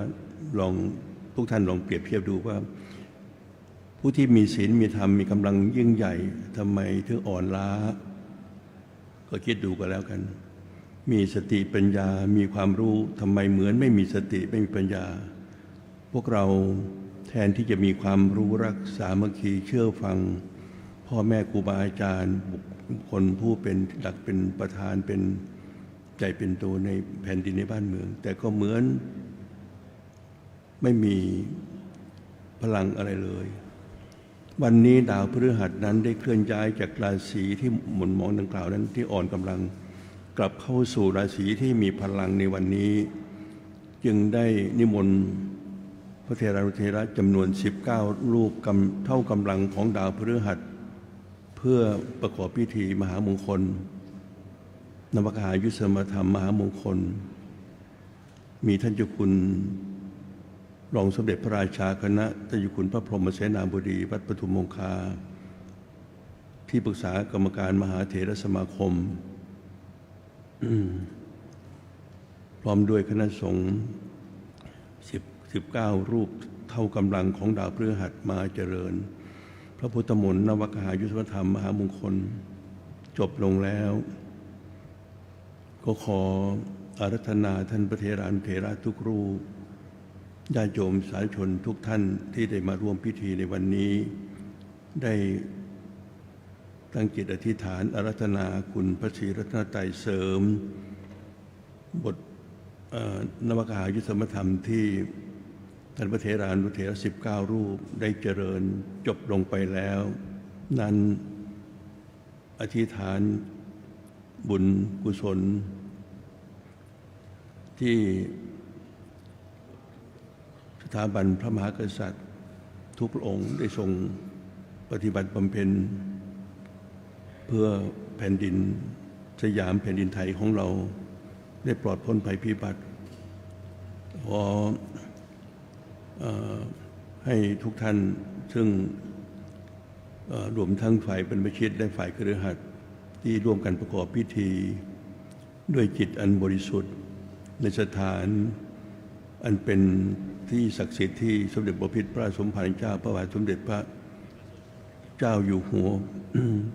พระพุทธยอดฟ้าจุฬาโลกปฐมบรมราชจักรีวงศ์ได้ทรงสถาปนาพระอารามแห่งนี้พร้อมได้สร้างพระพุทธเทวปฏิมากรขึ้นประดิษฐานคู่กับพระอุโบสถแห่งนี้รวมถึงสิ่งศักดิ์สิทธิ์ทั้งหลายในพระพุทธศาสนาในแผ่นดินในทุกพระอารามในประเทศไทยบุญกุศลที่ทุกพระองค์ได้ทรงบำเพ็ญมาในรัชกาลปัจจุบันและที่พวกเราทั้งหลายทั้งฝ่ายบรรพชิตและฝ่ายคฤหัสถ์ได้ร่วมกันปฏิบัติบำเพ็ญมาดีๆจนถึงปัจจุบันในวันนี้และที่จะปฏิบัติต่อไปรวมกันเป็นตบะเป็นเดชะเป็นพระวะปัจจัยถวายพระพรชัยแด่สมเด็จพระพิตรพระสมภารเจ้าพระบาทสมเด็จพระวชิรเกล้าเจ้าอยู่หัวองค์พระประมุขและองค์เอกอัครสาสนูปฐมภกแห่งพระพุทธศาสนาและทุกศาสนาที่คนไทยเรานับถือในแผ่นดินไทยของเรานี้และขออำนาจแห่งบุญกุศลที่พวกเราได้ร่วมกันบำเพ็ญรวมกันเป็นตบะเดชะได้ถวายพระพรชัยให้สมเด็จพระนางเจ้าพระบรมราชินีนาถพระบรมราชชนนีพันปีหลวงสมเด็จพระนางเจ้าพระบรมราชินีนาถและพระบรมวงศานุวงศ์ทุกองค์มีพระองค์พาเป็นต้นได้ผ่านพ้นภัยวิบัติอุบัติอันตรายทั้งมวลและขอประสงค์นิกรไทยทุกท่านทุกชีวิตประเทศชาติบ้านเมืองของเราผ่านพ้นวิกฤตปัญหาต่างๆและประสบความสวัสดีทั้งสิ่งทั้งหลายทั้งปวงให้ผ่านพ้นไปตามการเวลาที่มันผ่านไปให้เจริญด้วยสิริสวัสดิ์พิพัฒนมงคลสมบูรณ์ผลในสิ่งที่มุ่งมั่นปรารถนาและขอทุกท่านได้ตั้งใจอธิษฐานจิตอุทิศส่วนกุศลนี้แด่บรรพชนของทุกท่านของแผ่นดินและบุคคลผู้ที่สูญเสียชีวิตลงในเหตุการณ์ต่างๆรวมทั้งเหตุการณ์ที่ตึกทตง.เมื่อเช้านี้อาตมาได้นำคณะสงฆ์108 รูปประกอบพิธีบำเพ็ญกุศลอุทิศให้ทุกชีวิตที่สูญเสียลงในเหตุการณ์ในครั้งนี้และอุทิศส่วนกุศลให้แก่ผู้ที่ประสบภัยพิบัติในเหตุการณ์ต่างๆไม่ว่าจะทุกพื้นที่ที่เกิดวิกฤตอยู่ไม่ว่าจะเป็นทุกภาคส่วนในพื้นแผ่นดินไทยไม่ว่าจะเป็นภาคเหนือและก็ภาคใต้ทุกภาคในประเทศไทยรวมถึงประเทศเพื่อนบ้านที่เมียนมาก็ตามหรือที่ประเทศอื่นใดก็ตามแผ่เมตตาไปยังเพื่อนร่วมเกิดแก่เจ็บตายแล้วก็แผ่เมตตากลับขึ้นมาสู่ตนเองทุกท่านด้วยขอทุกท่านได้อธิษฐานว่าขอให้เรามีความปลอดพ้นทุกภัยอันตราย อย่าได้ จงจะเป็นสุขเถิดได้มีเวรแก่กันและกันเลยขอทุกชีวิตจงประสบความสำเร็จความสุขความเจริญในที่ทุกสถานในการทุกเมื่อนับตั้งแต่บัดนี้ต่อไปทุกท่านทุกรูปทุกท่านเทิน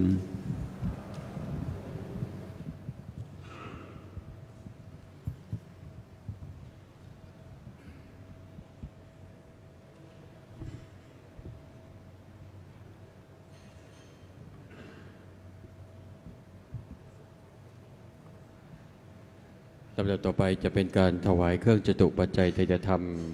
โอกาสแรกขอเรียนเชิญท่านดร.สนธยากล่อมเปลี่ยนครับได้ถวายเครื่องทายธรรมแด่หลวงพ่อเจ้าประคุณสมเด็จครับและท่านที่สองขอเรียนเชิญคุณสุจัญญาภาภักพนิชกุลได้ถวายเครื่องทายธรรมแด่พระเดชพระคุณหลวงพ่อพระธรรมมงคลวชิโรภาสถ้าจากนั้นจะมีอีก13ท่านวันนี้มีพระสงฆ์19รูปแต่ว่านั่งอยู่แถวที่2นี่6รูปก็จะเรียนเชิญ13ท่านได้เป็นผู้แทนผู้ร่วมพิธีในวันนี้นะครับเพื่อให้เกิดความเรียบร้อยขอความกรุณาทุกท่านได้นั่งด้านหน้าพระสงฆ์ทั้ง13รูปแล้วก็ถวายหรือประเคนพร้อมๆกันนะครับขอเรียนเชิญคุณประกอบลีเปสนันครับนั่งหน้าพระสงฆ์ด้านหน้าพระสงฆ์รูปแรกครับคุณพายัพชินวัตรครับพระสงฆ์รูปที่2ครับคุณบุญส่งคุณปราณีน้อยโสพลรูปที่3ครับคุณเสรีเยาวะพระสงฆ์รูปที่4ครับดร.ณัฐวัฒน์น้อยโสพลคุณกิติภานิชเมืองปักรูปที่5ครับดร.อุษณีด่านกลางรูปที่6ครับคุณวณีสิริประภารัตน์รูปที่7ครับขอความกรุณาได้นั่งรอสักครู่นะครับคุณเบญจมาศรุจิรวงศ์รูปที่8ครับคุณเยาวมานวัชระเรืองศรีรูปที่9คุณกันพิออนคุณพันสวรรค์นฤมิตรรูปที่10คุณสาริตตั้งตรงจิตและคุณสมรสรูปที่11ดร.อิสริยาบวรเศรษฐพงศ์รูปที่12และดร.ชำนาญงามมณีอุดมรูปที่13ขออนุญาตเชิญครับขออนุญาตได้นั่งพระเพียบด้านหน้าพระสงฆ์ก่อนนะครับแล้วค่อยประเคนพร้อมๆกันครับทั้ง13ท่านครับเชิญครับคุณประกอบครับคุณพายัพคุณบุญส่งครับคุณเสรีคุณณัฐวัฒน์คุณอุษณีคุณวณีครับคุณเบญจมาศคุณเยาวมานดร.การพิออนคุณพัสวรรณครับรูปที่10ครับคุณสาริตตั้งตรงจิตและคุณสมบัติรูปที่11ดร.อิสริยารูปที่12ดร.ชำนาญรูปที่13ครับครับเมื่อพร้อมแล้วได้ยกเครื่องทายธรรมประเคนพร้อมๆกันครับ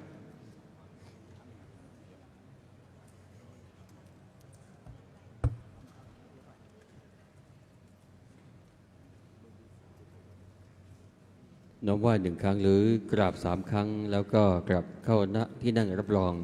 เพื่อกรวดน้ำรับพรพระสงฆ์ทั้งนั้นจะได้อนุโมทนาให้พรครับ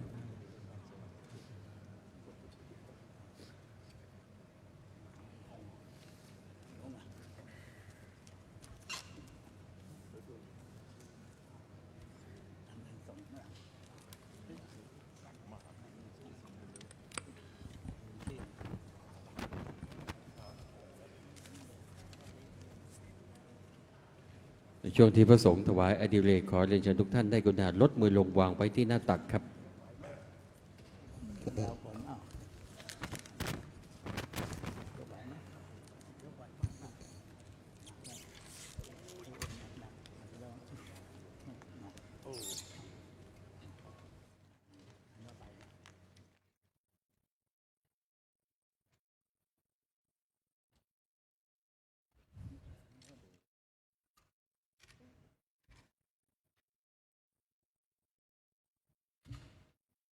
ยะถาวาริวหาปุราปริปุเรนติสากรัง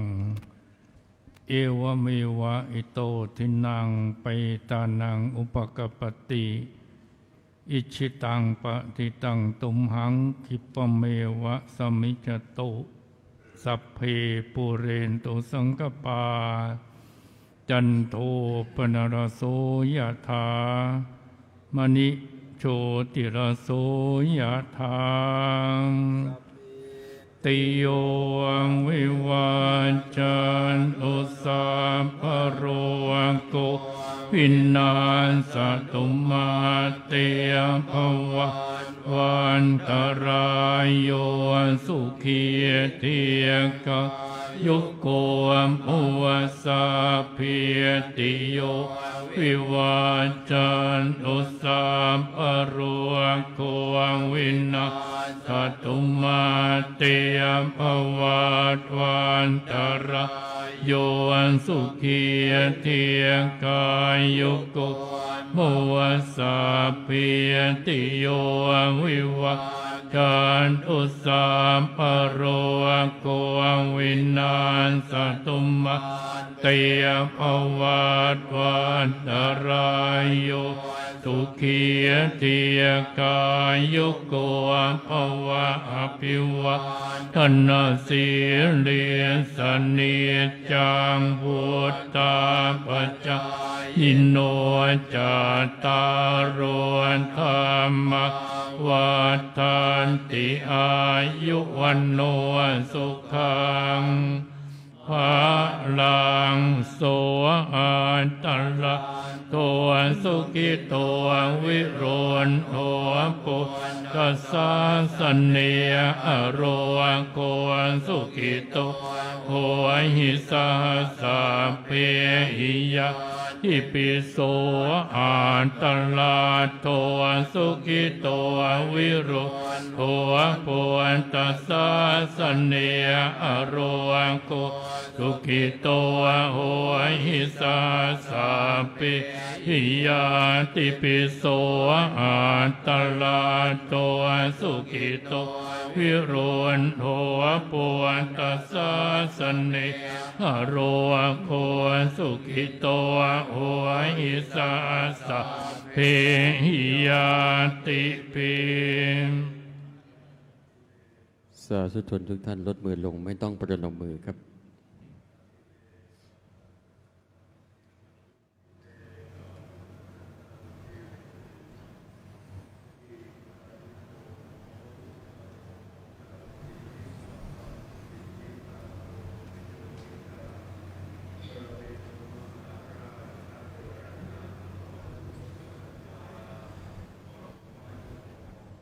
สัพพพุทธานุภาเวนะสัพพธรรมานุภาเวนะสัพพสังฆานุภาเวนะพุทธรัตนังธัมมรัตนังสังฆรัตนังตีนังรัตนังอนุภาเวนะจตุราสีติสหสัทธัมมากันตานุภาเวนะปิตกาตยานุภาเวนะจินสาวกานุภาเวนะสัพเพเตโรคาสัพเพเตพยาสัพเพเตอันตรายาสัพเพเตอุปัฏฐวาสัพเพเตตุนิมิตตาสัพเพเตอวมังกลาวินาสันตุอายุวันตะโกตนะวัตะโกสิริวันตะโกยสวัตะโกปรวัตตะโกวันนวัตตะโกสุขวันตะโกโหตุสัพพทาตุกโรกัปปิยาเวระโสกาสันตุจุปัตตวาอเนกะอันตรายาปิวินาสตุจเตชะสาจยสิทธิตนะลาภันโสทิปักยังสุขังปละสิริอายุจวันโนจะพวงกะพุทธิจยสวาสตวาสาจะโยจะเชียวสิทธิปวันตุเตปวันตุสาพมังกราระทันตุสาพเทวตาสัพพตานุภาเวนะสัทธาโสทิภวันตุเตภวันตุสาพมังกรารากันตุสาพเทวตาสัพพธรรมา นุภาเวนัสสัทธาโสทิภวันตุเตภวันตุสัพพมังคละรากันตุสัพพเทวตาสัพพสังฆานุภาเวนัสสัทธาโสทิภวันตุเต ในโอกาสนั้นเป็นมงคลนี้หลวงพ่อเจ้าพระคุณสมเด็จจะได้เมตตาโปรยข้าวตอกดอกไม้และประพรมน้ำพระพุทธมนต์พระสงฆ์ทั้งนั้นจะได้เจริญชัยมงคลคาถาครับ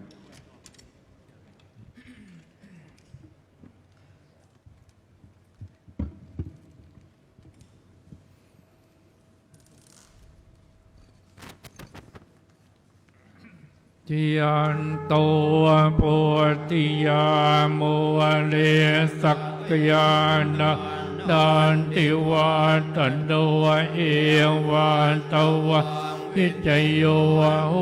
หิจยาสุจยมะอันเลอปัลลาติตาปาลังกิสิเสียปัตตวิโปกเรียอภิเสเก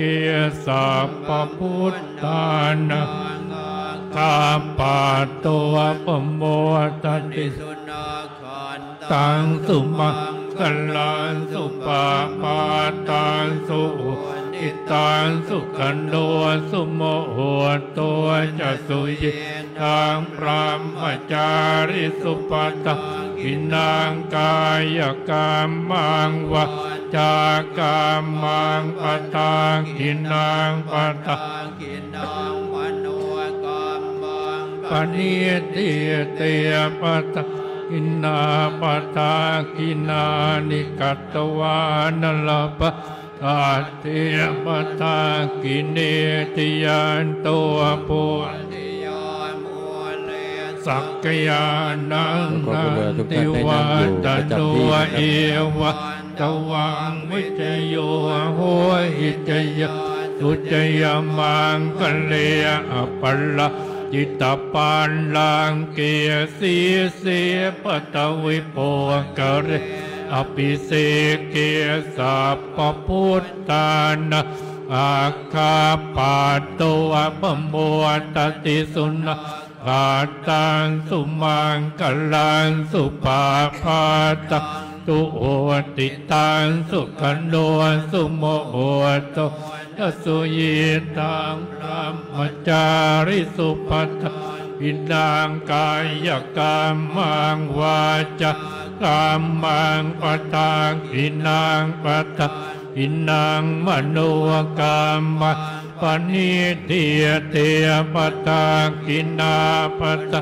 กินานิกัตวานลปะตาเต